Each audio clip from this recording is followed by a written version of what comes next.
Muy buenas tardes con todos y bienvenidos a una nueva edición más de nuestros seminarios online. Mi nombre es Carla Cerrón, formo parte del equipo de marketing de Bellatrix Software y el día de hoy estaré guiando este seminario sobre persistencia de datos en iOS, que es Core Data. Antes de comenzar, me gustaría agradecerles por la gran audiencia que vienen teniendo estos espacios desde sus inicios y especialmente por estar presentes el día de hoy. Además, para los que todavía no nos conocen, quisiera contarles que somos una compañía dedicada al desarrollo y testeo de software.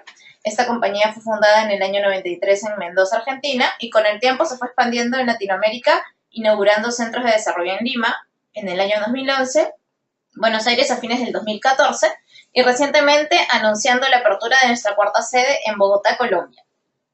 Además, contamos con oficinas comerciales en California, Florida y New York. Bueno, para comenzar, me gustaría presentarles a nuestros panelistas del día de hoy. Ellos son Arturo Gamarra y Carlos Duclos. Chicos, ¿les gustaría presentarse? Hola, ¿qué tal? Mi nombre es Arturo Gamarra, soy un iOS Project Lead. Llevo trabajando aquí en Bellatrix ya 2 felices años. He visto diferentes proyectos, tanto de actividades tipo de banca financiera y muchos otros proyectos que han requerido de un uso de Core Data y nos ha servido bastante. Tengo 7 años en la programación de iOS y he visto desde aplicaciones muy sencillas hasta aplicaciones muy elaboradas. Ok, hola, ¿qué tal? Mi nombre es Carlos Duclos, soy también iOS Developer. Estuve en el desarrollo backend y frontend por aproximadamente 3 años. Posterior a eso me dediqué al desarrollo de videojuegos, aproximadamente 2 años. Era más que nada desarrollo de juegos para niños, juegos educativos, aplicaciones híbridas también, C++ y JavaScript. Y ahora estoy aproximadamente medio año aquí en Bellatrix como iOS Developer. Perfecto, chicos. Muchas gracias por su presentación. Bueno, antes de comenzar con el seminario, me gustaría recordarles a todos que pueden realizar sus preguntas en los últimos 15 minutos del seminario utilizando el hashtag mediante Twitter el hashtag CoreDataBSF o pueden hacerlo también a través del chat de esta plataforma de GoToWebinar. Como les comenté, al finalizar el seminario tendremos un espacio de 15 minutos para estas respuestas. Bueno, adelante y comencemos con el seminario. Bueno, ¿qué es Core Data? Yo sé que muchas personas que vienen de otros lenguajes tipo Java, tipo .NET o incluso Ruby han visto diferentes formas de grabar objetos en base de datos, mayormente utilizando ORMs. Y muchas personas que ven Core Data en un primer momento dicen, ¡oh, es un ORM! Pero en verdad Core Data no es un ORM. Si bien es cierto, es una forma gráfica de diagramar objetos y relacionarlos estos con base de datos, manteniendo un framework de persistencia, no es un ORM. Para tener un ORM necesita otras interacciones más, como tener un prelistado de ciertas cosas, tener ciertos filtros predefinidos, que eso no te da Core Data. Core Data solo te da los medios para poder obtener objetos, diagramar objetos de la base de datos y persistirlos. No hacer un esquema de database first o code first. No, te da un esquema diferente. ¿Sí? Entonces, eso es Core Data. Muchas veces van a escuchar en muchos lugares que es similar a un ORM, pero tengan en cuenta que no lo es. Finalmente, Core Data no solo se aplica para casos de SQLite, que es el caso de iOS. Recuerden que iOS corre bajo un mobile y el mobile corre en un SQLite. También puede aplicarse en muchos otros casos, como un XML, pueden aplicar cortos de XML o en memoria. Finalmente, al igual que muchos, y esto también es un motivo por el cual mucha gente lo confunde con un ORM, es que tiene un lazy instantiation. ¿Qué quiero decir con esto? Para las personas que han visto alguna vez un ORM, van a ver que si ustedes instancian un objeto, y ese objeto tiene un listado de acciones, por ejemplo, el usuario, y tiene un listado de direcciones, el listado de direcciones no se instancia hasta que recién es invocado. En ese momento recién se obtiene la data y se muestra. ¿Sí? Entonces, más con lazy instantiation no estamos instanciando objetos de memoria de golpe, pero sí podemos manejarlo de una manera dinámica. Muy bien, a continuación vamos a ver algunas de las principales diferencias entre Core Data y SQLite. La primera diferencia sería el uso de memoria. Core Data por defecto tiene que hacer uso de varias clases. Hay varios objetos que están en memoria por defecto. Por lo tanto, el consumo frente a SQLite de memoria va a ser mayor en el caso de Core Data. El uso de espacio, Core Data por defecto también necesita guardar caché de los modelos, por ejemplo, crear índices para poder agilizar las búsquedas. Entonces, todo esto abarca un poco más de espacio en la base de datos física a comparación de SQLite. Tercera diferencia, ¿qué tan propenso a errores es? De hecho, Core Data ya es un framework bastante maduro, tiene bastantes años ya, y todos esos procesos, por ejemplo, de abrir la conexión, de cerrar la conexión, que uno tendría que hacer a mano con SQLite, Core Data ya lo hace automáticamente por nosotros.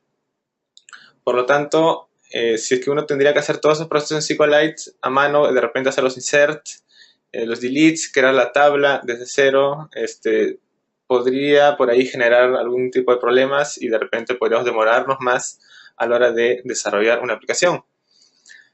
Cuarta diferencia, multiplataforma.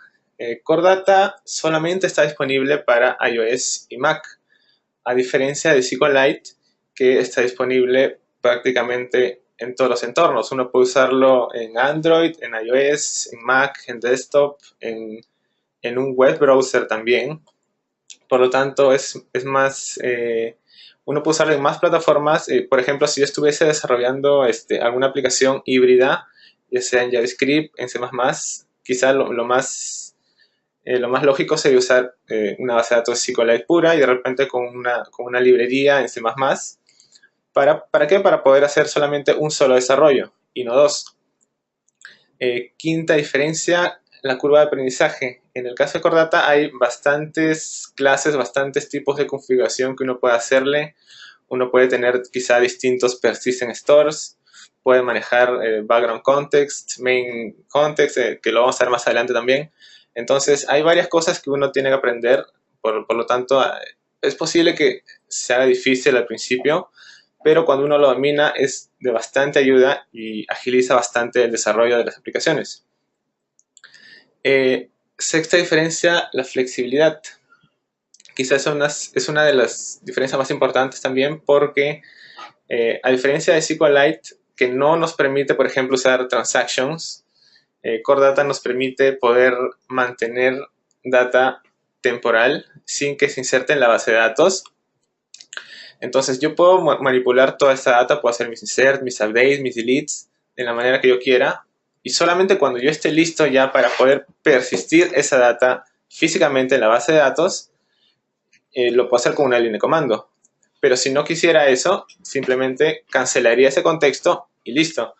En el caso de SQLite no puedo hacer eso, no me permite hacer eso. Tendría que manejarlo yo mismo, todas esas entidades, esos arreglos, tendría que manejarlo en memoria y luego dampearlo todo a la base de datos. Entonces es una de las ventajas grandes que tiene Core Data frente a SQLite. Ya entrando a un tema más a detalle, ya viendo el Core Data Stack. Core Data, como ustedes han escuchado, se está basando siempre en manejar o guardar todo en un SQLite. ¿Sí? Pero para esto existen diferentes acciones. Recordemos que Core Data es una forma gráfica de modelar objetos que se van a relacionar en nuestro código. Entonces, para esto existen diferentes estructuras.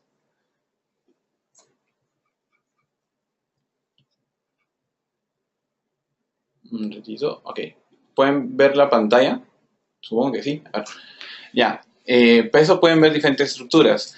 Estas estructuras que arman el Core Data Stack están basadas en el Core Data Manage Object Context. Que estos son los objetos que crean este es el objeto que es heredado por todos los objetos de Core Data. Todos esos objetos de Core Data que creemos, llámese usuario, cualquier entidad que creemos, va a heredar este Manage Object Context. ¿Sí? Este Manage Object Context finalmente se va a comunicar con un Persistent Store Coordinator. Este Persistent Store Coordinator es el que se va a encargar de guardar y ver cómo guardar, ver exactamente cómo va a ser la interacción entre lo que va a ocurrir entre el modelo con el objeto que se tiene que guardar en la base de datos. Pero tenemos también las otras dos componentes. El Manage Object Model, que es el modelo de base de datos, perdón, el modelo de objetos, que finalmente se ha convertido en un modelo de tablas. Y el Persistent Object Store, que es el que se encarga de coleccionar todos los objetos datos y guardarlos finalmente en un store file. ¿Sí? Entonces, ¿qué quiero decir con esto? Es que para nosotros, lo que vamos a diagramar en un Manage Object Model, ¿cómo va a ser nuestro modelo? El Persistent Store es el que se va a encargar de guardarlo en el lugar que le corresponde a través de un Persistent Object Store, pero finalmente nosotros lo que vamos a hacer mayormente y todo el tiempo lo que vamos a tener en contacto es con el Manage Object Context.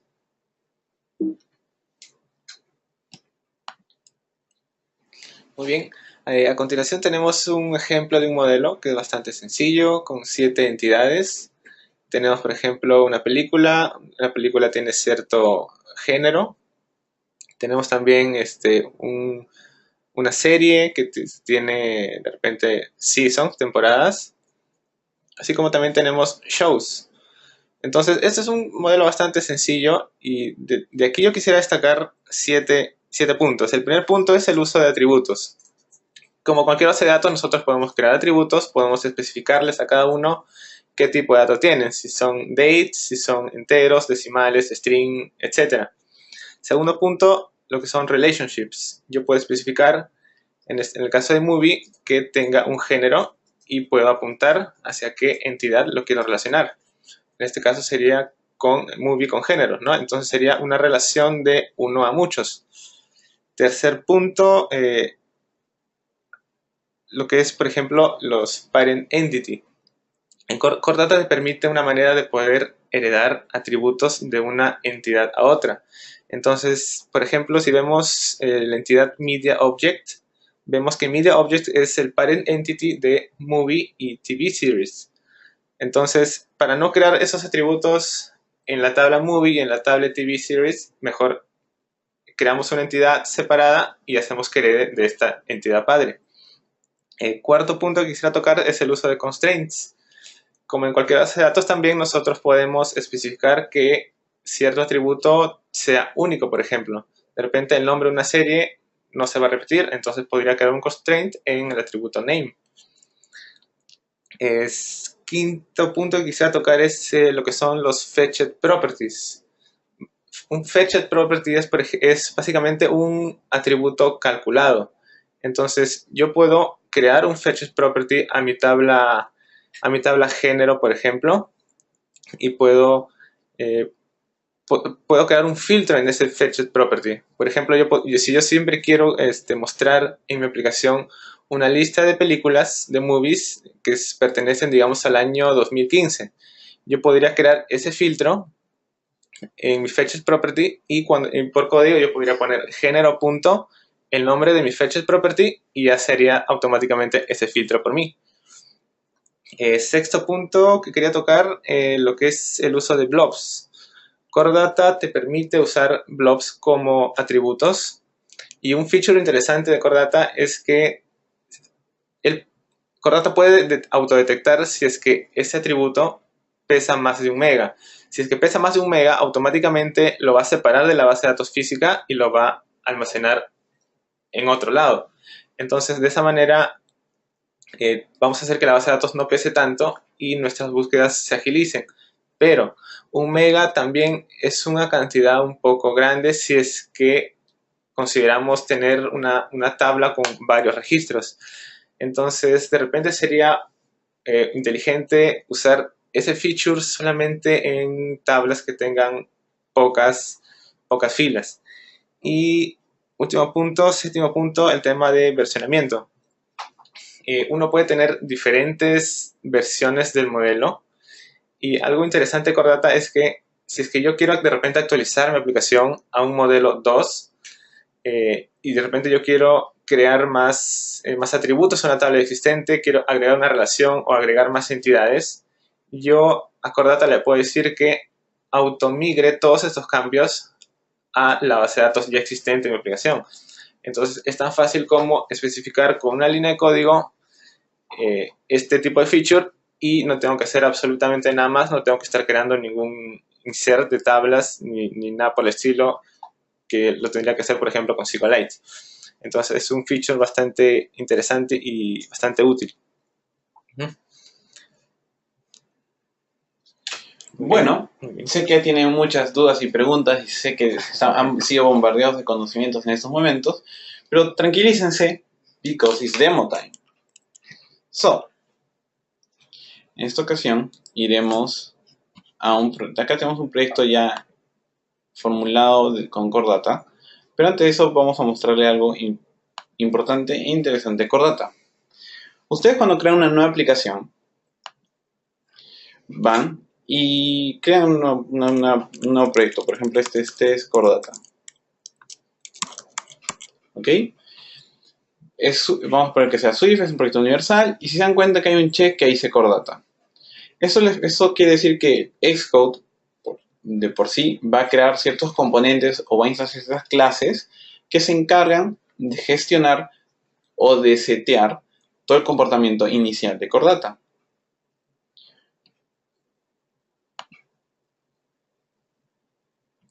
Como pueden ver, nos crea un primer proyecto. Si vamos a App Delegate, que es donde nuestra aplicación inicia, podemos ver que más abajo encontramos algo que habíamos hablado hace tiempo, que es el Persistent Container o el Persistent, o en este caso un Persistent Coordinator, ¿sí? Que va a utilizar para hacer el hecho de guardar cualquier transacción.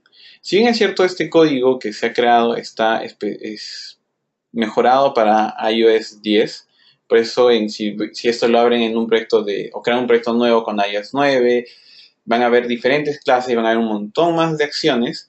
Acá se está usando este Persistent Container, que antes se utilizaba un Persistent Coordinator para hacer diferentes acciones. Este Persistent Container es un wrapper de todo ese esquema de acciones y reduce mucho el tiempo de desarrollo. Pero mayormente lo que ocurre acá es que está tratando de usar este container, de crear un container utilizando el nombre del modelo que han creado. Acá han creado un modelo. Si se dan cuenta, cuando crearon Core Data, crearon un modelo al mismo tiempo, ¿sí? Ese check les permitió crear este modelo. Y con eso se creó está instanciando con eso este Persistent Container, y al final está haciendo que se cargue todos los Persistent Storage. Con eso está cargando toda la base de datos y la está colocando en memoria. Ojo, esto no quiere decir que tenga toda la base de datos en memoria, con todos los datos en memoria. No, está cargando un esquema de ellos para poder instanciar después contextos que pueden tener sus valores. En un momento veremos el tema de contextos para que puedan ver ello. Finalmente también te crea un método llamado SafeContext. Y acá lo más interesante de todo esto es que ese Persistent Container ya te está trayendo un ViewContext, que esto es un contexto principal que se va a utilizar a través de la aplicación, a través de un singleton. Este contexto principal es el que debemos de utilizar siempre para hacer actividades tipo read. No es muy recomendable, salvo que tengan un gran control de su aplicación, que hagan acciones de escritura con un main context en un hilo principal. Es recomendable que lo hagan en un hilo secundario y con un contexto secundario. ¿Por qué? Porque a veces el guardar el contexto puede tomar su tiempo. Eso es uno.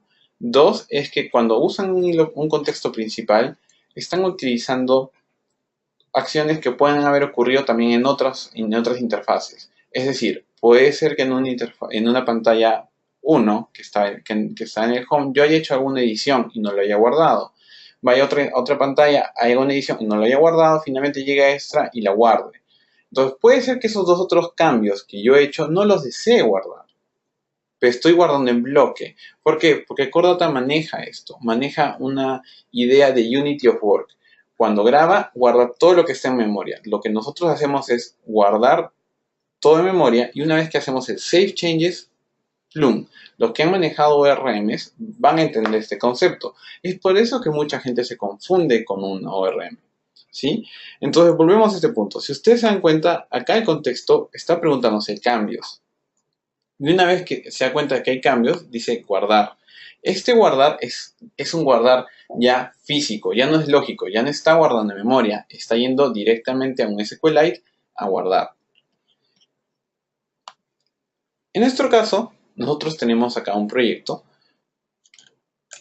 que lo hemos denominado Notes, ¿sí? Entonces, es un proyecto también, como pueden ver, que no tiene nada de Core Data.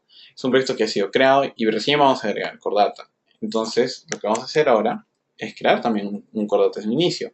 Vamos a un New File y vamos a poner un Data Model. Este Data Model le vamos a poner Notes. Metemos uno, le estamos reemplazando y ya está. Entonces, este Data Model, ahora vamos a poder ver cómo podemos crear gráficamente. Recordemos que yo dije inicialmente que Core Data permite hacer un mapeo gráfico de objetos. Y ustedes vieron que se ha creado un mapeo gráfico de objetos en un slide previo. Entonces vamos a hacer eso. Si bien es cierto que acá tenemos un editor, podemos crear una nueva entidad y podemos cambiar a una vista más gráfica, donde podemos ver las entidades y podemos relacionarlas. Puedo agarrar y crear otra nueva entidad y tenemos entidad 1 y entidad 2. Llamaremos a entidad 1 notas y llamaremos a entidad 2 grupos.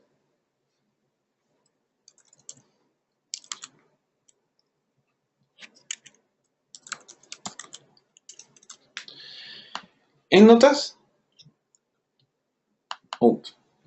notes, sorry, mayormente tratar de hacerlo singular.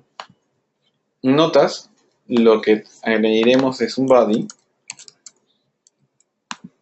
y añadiremos un name también. Acá hay una pregunta. ¿Es necesario agregarle un identificador único? La respuesta es no. ¿Por qué? Porque Core Data, cuando cree el objeto en base de datos, va a crear a todos los objetos con un Object ID, que va a ser un identificador único. Va a ser un identificador único de los objetos en las tablas. Cuando se relacionen estos objetos, van a mover sus identificadores únicos como llaves foráneas. Pero no es necesario que nosotros creemos. Si traemos un objeto de algún web service que se llame y necesitamos tener esos objetos, bueno, ahí sí tenemos que crear un atributo como un Note ID, ¿no? Pero si no queremos ver eso, no hay ningún problema. Ojo, pueden utilizar ese objeto, Object ID, ese atributo Object ID en cualquier momento de su código, sí podrían, pero si están viendo casos ya como tratar de guardar ese Object ID como un identificador único en su base de datos en algún server side, no les recomiendo ello. ¿Por qué? Porque ese Object ID cambia de acuerdo a cada device. Porque recuerden que cada device es una instancia nueva de base de datos. Recuerden que esta es una instancia en el celular. Entonces, no les conviene eso. Es mejor que tengan el identificador único en su server side y lo pasen a través de un web service al celular. ¿Sí? Entonces, seguiré agregando atributos. Acá vamos a ver. Name y group ID. ¿Ok? Acá hasta ahora hemos creado los atributos, pero se dan cuenta que no les he asignado un valor. No le he asignado qué pueden llegar a ser. Entonces, en el lado del visor de la derecha, en este inspector, podemos ver qué atributo tiene cada uno. En este caso, Note ID está indefinido. Si yo genero ahorita las clases, va a ser indefinido. Por lo tanto, es que tengo que asignarle a cada uno un valor. En este caso, int32, string, vamos a hacer esto rápido. Acá ya sea un string y group ID 32 name. Listo. Finalmente podemos relacionar estas dos entidades, presionando la tecla control y arrastrando de un lado al otro. Como pueden ver, se crea una relación. Esta relación en caso de Node será grupo, porque una nota está relacionada a un grupo. Y vamos a ver que un grupo puede tener uno más nodes. ¿Sí? Como el grupo puede tener uno más nodes, lo que vamos a hacer es que el grupo, en este caso nodes, tenga aquí también en el atributo inspector, si seleccionamos nodes, van a ver que hay un tipo de relación. Ese tipo dice to one, pero puede ser to many. Y ahí se pueden ver que se agregó la flecha de to many, ¿cierto? Entonces un grupo tiene muchas notas. ¿Podríamos crear muchos o muchos? Sí. En base de datos esto crearía una tabla intermedia que haría de que exista una relación entre estos. Pero esa tabla intermedia no vamos a trabajarla. No hay necesidad que tengamos un objeto por esa tabla intermedia. Core Data se encarga de hacer todas esas interacciones por nosotros. En este caso no hay necesidad, así que es to one. Pero en el caso que borremos un grupo, tenemos que borrar todas las notas, lo cual es verdad. Entonces lo que podemos hacer es seleccionar nodes y en el delete rule seleccionar cascade. ¿Qué quiere decir esto? Cuando se borre el grupo, se va a borrar en forma de cascada todas las notas que pertenecen a este grupo. Sin embargo, si revisamos la relación de grupo, podemos ver que el delete rule es nullify. ¿Qué quiere decir esto? Si borramos el node, ¿qué va a pasar en el grupo? Va a ser ese atributo se va a convertir en nulo. Entonces no está borrando nada. Por eso tengan que tener mucho cuidado en cómo van esas relaciones y cómo le están viendo. Finalmente, estas relaciones también la pueden ver en el editor, no hay ningún problema. Y acá también puedes hacer todas las interacciones que ustedes deseen. Una vez creado esto, vamos a crear los objetos. Vamos a la opción Editor, Create Manage Object Subclasses. Seleccionamos qué modelo es. Seleccionamos las entidades que queremos. Podemos seleccionar una si queremos, o ambas en este caso. Y vamos a seleccionar un lugar. En este caso, nuestro modelo. ¿Sí? Como pueden ver, lo que ha creado el Xcode ha creado para nosotros 4 archivos. Esos 4 archivos en realidad son 2 clases. Voy a hacer pantalla compartida para que se pueda ver mejor. Una de ellas es el Core Data Class, por ejemplo el Node Class, y el otro es el Core Data Properties. Como pueden ver, se tiene acá a ambos lados.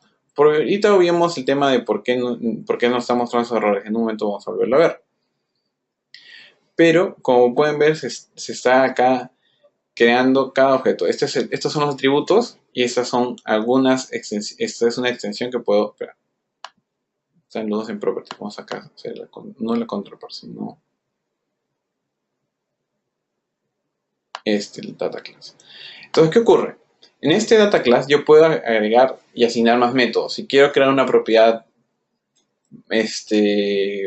nueva que solamente va a ser temporal, calculada, o un método que opere dentro de Node, se realiza en este caso. Lo mismo ocurre con el hecho del grupo, ¿sí?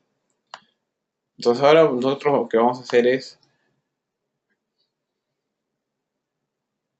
mostrarles que no solamente podemos crear las clases, sino para todo esto tenemos un objeto que nos va a ayudar con todo nuestro esquema de Core Data, que es nuestro Core Data Stack. Hemos creado una clase, es como un helper, es un singleton, estamos usando el patrón singleton, que va a ser nuestro Core Data Stack. Como pueden ver aquí, en nuestro inicializador, en nuestro constructor, tenemos dos observers, estamos escuchando dos eventos. ¿Para qué sirven estos eventos? Nosotros estamos escuchando cuando Core Data nos diga que un contexto se ha grabado. ¿Para qué quiero hacer esto? Porque como bien lo comentó Arturo anteriormente, es mejor tener un main context para inserciones, hacer delete de repente que sean bastante simples. Entonces, si es que yo estoy haciendo un proceso de sincronización, por ejemplo, que es bastante pesado, tendría que hacer todos esos cambios en un background context. Entonces, en este caso yo estoy escuchando cuando el manage object context, que es el main context, se grabe. Cuando eso pase, va a entrar a este método de aquí, que es el main context changed. Entonces voy a ir a este método. ¿Y qué es lo que va a hacer este método? Va a ser un merge entre el background context y el main context. Y de manera inversa, cuando el background context se grabe, va a ser un merge con el main context, como lo pueden ver aquí. ¿Para qué? Para que ambos contextos estén en sincronía, ambos tengan la misma data. ¿Qué hacemos aquí en el destructor? Estamos removiendo simplemente el observer. Luego tenemos una variable llamada library directory, que es donde se va a almacenar el archivo SQLite físicamente en el teléfono. Tenemos el manage object model, que es el modelo que ya hemos visto previamente. Luego tenemos el persistent coordinator, que se va a encargar de persistir en el store correcto. En este caso solo tenemos uno, que es el de tipo SQLite. Y acá estamos agregando el store. Y como pueden ver aquí, como lo mencioné en una de las diapositivas, este es la opción con la que uno le dice a Core Data, migra todos los cambios que he hecho en el modelo, en el caso de que tengamos una aplicación ya publicada y quisiéramos migrar todos esos cambios automáticamente. Luego, tenemos la creación del Background Manage Object Context y también el Main Context, que es el de aquí. Adicionalmente, hemos creado un método para crear un nuevo contexto por si lo llegáramos a necesitar. Estos son los eventos que ya mencioné antes. Y este vendría a ser el save, que ya no lo crea también Core Data, pero lo hemos puesto aquí de todas maneras, que es el que, como ya lo vimos antes, es el que persiste físicamente todos los cambios en la base de datos. Listo.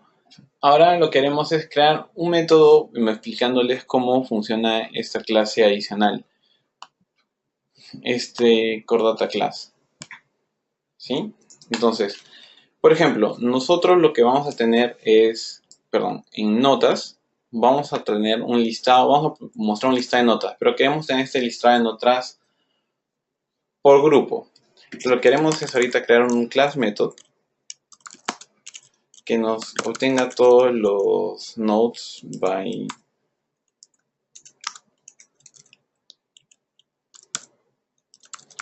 que nos tenga todas las notas by group, ¿no es cierto? Acá le vamos a pasar a un group, ¿sí? Y en algún contexto. ¿Por qué en algún contexto? Podría usar el mismo contexto que tengo. Recuerden que, como les dije, y acá lo están viendo, todos los objetos heredan de un NSManageObject, y ese NSManageObject posee en sí, si lo podemos ver aquí, posee en sí un contexto, ¿no? Acá pueden ver que se instancia con un contexto y de hecho obtiene un contexto. Pero ¿por qué nos conviene utilizar otro contexto?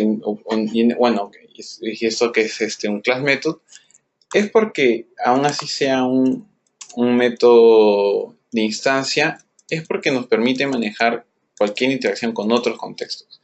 Podemos utilizarlo en cualquier momento, no necesariamente tiene que hacerse en el contexto principal o pueda utilizarse en cualquier acción temporal que estemos realizando. Finalmente, este método nos llevará a una lista de notas, ¿sí? Entonces, lo primero que haremos es ver si tenemos el contexto.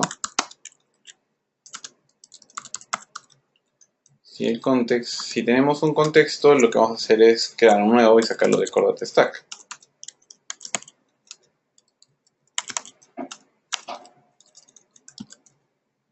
¿Sí? Una vez que tengamos un contexto, ya podemos crear nuestro primer request. Entonces, let, vamos a hacer un request.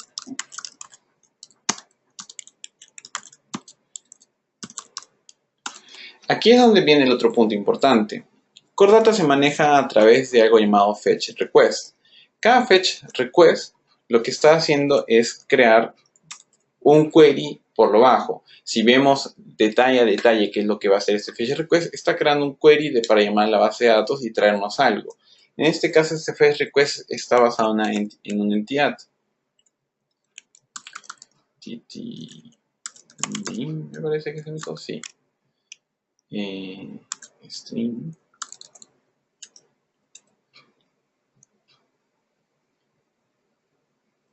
Yeah.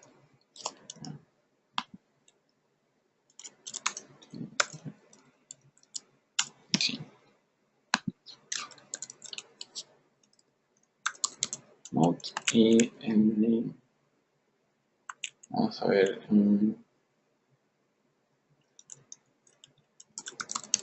No. Ok, con eso ya está. Ahora lo que podemos hacer es un request. Le podemos poner predicate. ¿Dónde está? Aquí no creo porque no encuentra. I'm new for lookup in this context. Está creando varios. Es por este problema, ¿verdad? A ver. La lluvia sale de mi casa. A ver. Bueno, dado que tenemos un problema con ese proyecto, lo que vamos a poner es irnos a este otro proyecto, donde tenemos ya creado el predicate. Lastimosamente no nos ha creado el predicado. Se nos está congelando. Eso es porque en ese proyecto teníamos en el proyecto anterior teníamos otra nota. Y como ya teníamos otro proyecto de Notes Model, entonces hemos tenido que reutilizar este otro. Pero bueno, lo que podemos ver acá es que utilizando el fetch request podemos definir qué string es, en este caso poner notes. Podemos también hacer descripción del mismo. Podemos poner notes como tal, o podemos poner traerme el string de mi nombre. El self soy yo, mi misma clase, y me va a traer ese string que es notes. El predicate me va a traer un ns predicate, y acá en el predicate es prácticamente ponerle el where, ¿no? En este caso es que estamos buscando que group tenga ese nombre group. Finalmente el sort descriptor, que es en qué va a estar ordenado, o un sort by, quieren verlo así, va a estar ordenado por nombre. Lo que hacemos después es como esto puede botar un error, hace un throw exception, hace un throw de un error, no una excepción como tal, es un error en realidad, llamamos a un doTry. Y en el try hacemos context fetch request y así obtenemos los datos. De esta manera, cuando obtenemos hacemos un call fetch request, obtenemos un listado de notas, si no, mostraremos un error de fatal error. Caso contrario, en ese caso se retornará un arreglo vacío.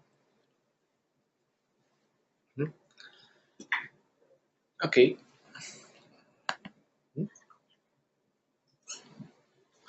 Bueno, esta aplicación de demo básicamente lo que hace es primero listar una lista de grupos. A cada grupo uno puede tener una lista de notas y al final uno puede modificar esa nota, puede editarla. Entonces, voy a más o menos explicar cómo está hecho el código.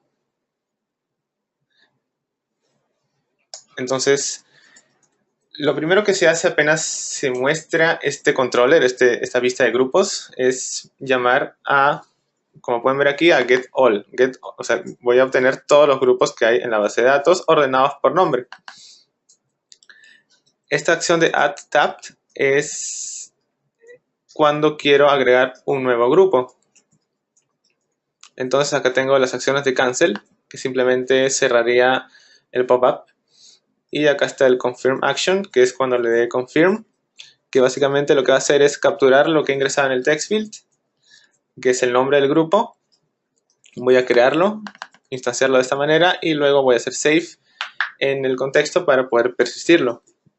Adicionalmente voy a agregar al array de grupos de mi controlador y voy a insertar ya en la vista, en la tabla, para que se pueda ver que he agregado un nuevo grupo. Esto de aquí es prácticamente para poder, cuando uno le da tap a un grupo en específico, uno pueda ir hacia el siguiente vista de controlador y pueda listar las notas que pertenecen a ese grupo en sí. Aquí simplemente estoy diciéndole a mi tabla cuántos grupos tiene para que pueda crear las celdas y poder mostrarlo. Acá estoy poniendo en el label, en cada celda, estoy poniendo el nombre del grupo. Esto es cuando hago tap a un grupo en sí. Y prácticamente esto es para poder hacer delete a un grupo. En este caso, si es que yo le doy delete, si es que hago swipe hacia la izquierda en una celda, yo puedo seleccionar delete y lo que voy a hacer es voy a seleccionar qué grupo ¿En qué grupo le he hecho swipe? ¿En qué grupo le he hecho delete? Voy a remover el índice correcto. Voy a removerlo de las filas de la misma tabla y voy a darle delete. Este delete de aquí, al igual que esto de acá, que solamente crear el grupo, o sea, solamente se está creando en el contexto, no se está persistiendo. Entonces, cuando hago save, recién se va a persistir y voy a borrar ya físicamente el grupo. En lo que es las notas, prácticamente es lo mismo. Prácticamente son las mismas acciones. Y en el caso del detail de la nota, me mostraría el nombre de la nota, el cuerpo de la nota.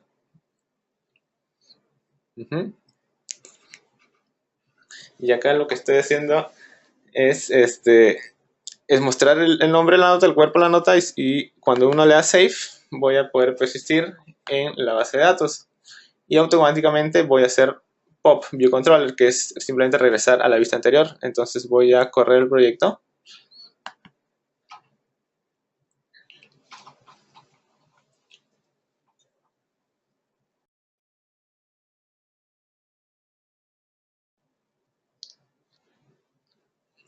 Como pueden ver, acá el proyecto ya se ejecutó. Entonces,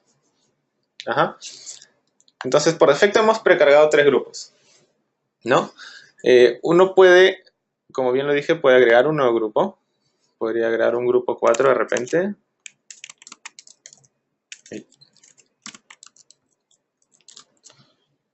Cuando le dé confirm, se va a agregar a la lista. Puedo entrar a ese grupo que acabo de crear, pero no va a tener todavía ninguna nota. Entonces, puedo crear una nota, de repente una nota 1. Acabo de agregar una nota. Si es que retrocedo y entro de repente a otro grupo, no tiene esa nota, solo pertenece al grupo 4. Si es que entro a esa nota, puedo editarla. Entonces puedo de repente cambiar el nombre, la descripción de esta nota. Le voy a dar save. Y cuando entre otra vez, voy a ver la descripción ya cambiada.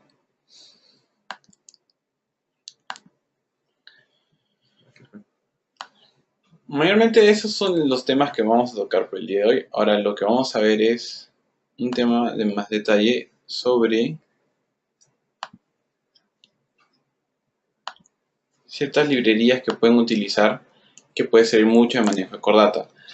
Si bien es cierto, todavía hemos visto un tema, hemos cogido la base de Core Data, no hemos entrado muy a detalle, sí le hemos mencionado temas que son muy útiles, pero por un tema de tiempo nos falta. Lo que vamos a mencionar ahora son librerías y ciertas sugerencias que deberían de seguir en el caso de manejar con Core Data. Las librerías que pueden utilizar mayormente son las que pueden encontrar acá. Entre los wrappers, que lo que hacen es convertir a Core Data o agregar a Core Data lo que le falta para convertirse totalmente en un ORM, es decir, encontrar o tener métodos que ya le devuelvan el listado por grupos, el listado por un sort descriptor. Ya no está creándote, ya no tenía que crear a mano tu fetch request y crear tu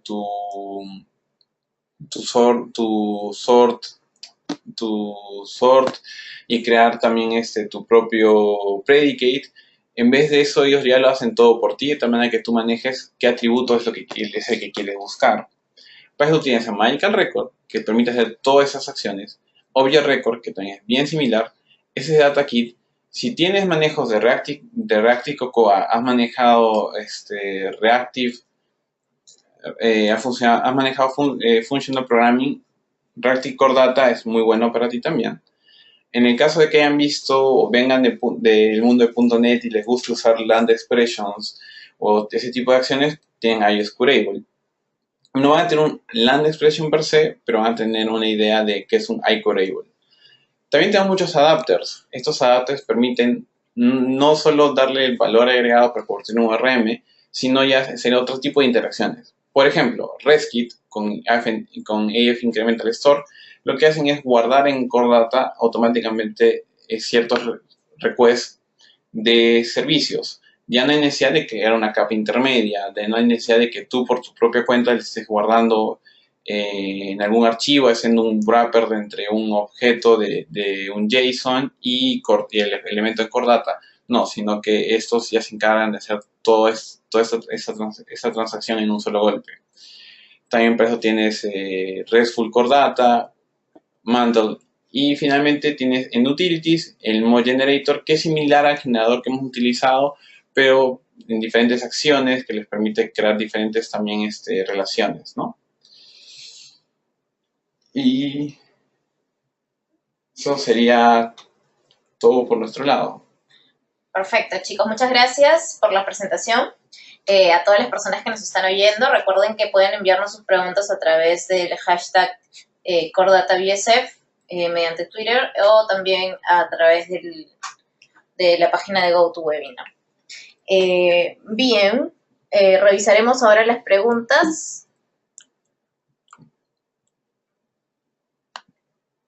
Y mientras revisamos las preguntas, quería comentarles de que estamos ahorita en Vela3 hace un par de semanas.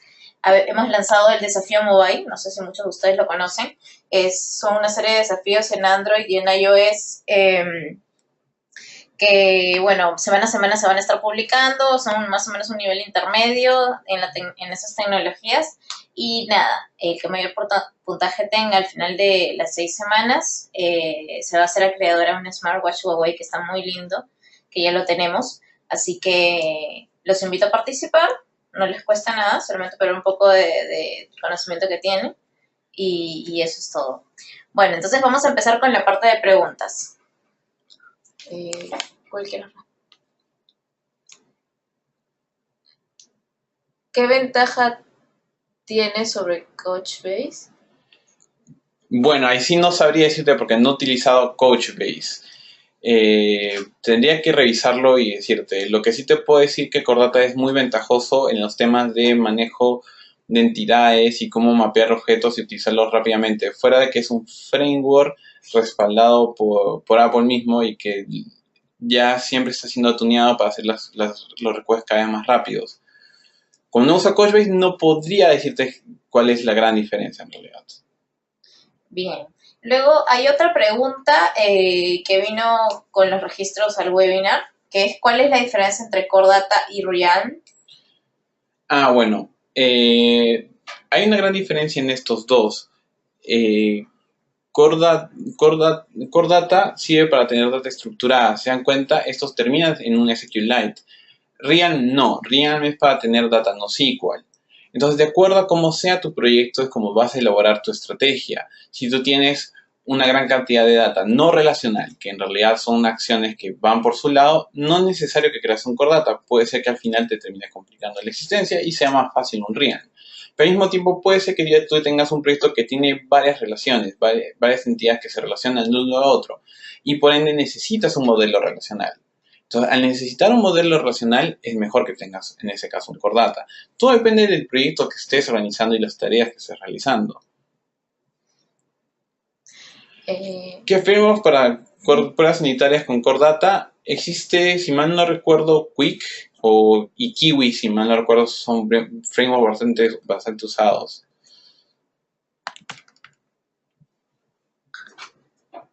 A ver, dice, si necesito desarrollar una aplicación híbrida con PhoneGap y quiero incluir Core Data para iOS para abastecerme y generar las tablas manualmente, ¿cuál sería una librería que sirva para lo mismo en Android? ¿Puedo usar Core Data en ambas? No, así como lo dijo Carlos, lastimosamente, Core Data es un framework nativo de iOS, y iOS y macOS. En realidad, puedes utilizarlos en ambas plataformas, más no en Android. En Android ni siquiera ha habido un acercamiento de Swift en ese aspecto. Si bien Swift se está acercando mucho a Android, se está acercando mucho a backend por diferentes aportes de la comunidad, no hay hasta ahora un aporte tal cual que simule un Core Data en Android. Si quieres usar PhoneGap, sí he escuchado, sí he visto que hay ciertas librerías en PhoneGap para para manejo de SQLite y también con Core Data, sí he visto en algún momento. También creo que el que también tiene una buena interacción con Core Data es Xamarin, pero no he tenido el gusto de usarlos. A ver, si tuvieras un proyecto nuevo con manejo de entidades para hacer una app en Android y iOS, ¿harías usando un framework híbrido como PhoneGap o lo harías utilizando Android Studio y Xcode de manera nativa?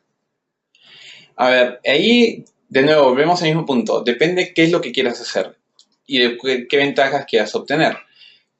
Un híbrido, un híbrido como PhoneGap, no, y eso podemos definirlo como híbrido en el aspecto en que si vamos a refinar el término híbrido per se, debería ser algo que te bote código en un aspecto. El híbrido en realidad es un web wrapper. Entonces, lo que acá con este web wrapper tiene diferentes interacciones que te permite utilizar y manejar el device. Sí te podría servir, pero tienes que tener en cuenta muchas consideraciones. La primera, PhoneGap, a excepción de una librería especial, no maneja Core Data. Lo que maneja y te permite utilizar por default es el web storage de HTML5. En este caso sea IndexedDB o sea WebSQL o Local Storage. Si es Local Storage, tienes hasta 5 megas. Si es WebDB o IndexedDB, tienes hasta 50 megas. Entonces, depende de qué es lo que quieras guardar. Ya las interacciones con SQLite nativas, si bien PhoneGap lo mantuvo hasta cierto límite y lo ha hecho más restrictivo con el tiempo, no todos lo mantienen porque son librerías terceras utilizadas, no es por PhoneGap mismo, entonces se hace más complejo. Entonces depende de qué es lo que quieras guardar y cuánta data quieras almacenar. Recuerda que la ventaja de Core Data es que estás manejando la base de datos local, es de todo el dispositivo. Ejemplo, si quieres una aplicación tipo WhatsApp, que WhatsApp te almacena todas las conversaciones, todo tu historial de conversaciones, tenerlo eso en un híbrido es imposible, porque a veces, si algunos de ustedes han tenido WhatsApp en sus celulares, se dan cuenta que WhatsApp a veces ocupa mucho espacio, bueno, no por la aplicación, sino por el contenido que tiene. Entonces, ese es un detalle.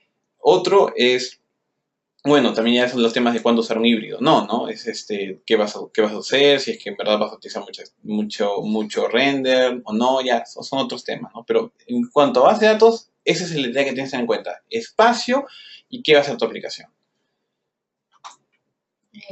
Otra pregunta, ¿qué framework se complementa con el Core Data para aplicaciones que consumen web service? El REST-Kit se complementa bastante bien, funcionan muy bien juntos. Lo utilizan en un par de proyectos y prácticamente es ir del web service, de la llamada de ese web service a Core Data. Finalmente, lo he dejado de utilizar con el tiempo. ¿Por qué? Porque muchas veces ocurre de que mi modelo de web service no comparte o no es muy similar a mi modelo de la aplicación. Ejemplo, puede ser que la aplicación se trate de, como dije, una data bancaria, pero la data bancaria está manejada, modelada de una cierta manera, de tal manera que el response de ese web service no termina alimentando completamente de la manera que yo deseo o que mi aplicación desea manejar los modelos. Entonces, a veces es muy bueno, sí, es muy bueno tener un framework que te maneje directamente el consumo del web service a Core Data, y en casos de que esas datas sea exactamente igual al modelo. Pero en casos que sean diferentes, yo te recomendaría de que llames con un F-Networking o un Alamo Fire y completes con Magical Record para que sea esto más rápido, ¿no? Magical Record es súper fácil de aprender, es súper sencillo y te da muchas grandes ventajas. Y una última pregunta, ¿se puede usar otra herramienta para el manejo de datos aparte de Core Data? En verdad, sí. Depende de qué es como lo que quieras manejar. Hay un framework más, como hemos hablado, Rian es un framework más de manejo de datos, pero es un framework de manejo de datos que no es SQL, no maneja con SQLite. Existe otro framework, me parece que también mantiene por la comunidad, que se encarga de hacer manejos con SQLite y por eso que no necesariamente son Core Data, pero mayormente la gente usa Core Data y es el más usado por el mismo hecho de que Apple siempre lo está mejorando, siempre está haciendo que esto sea más rápido, ¿no?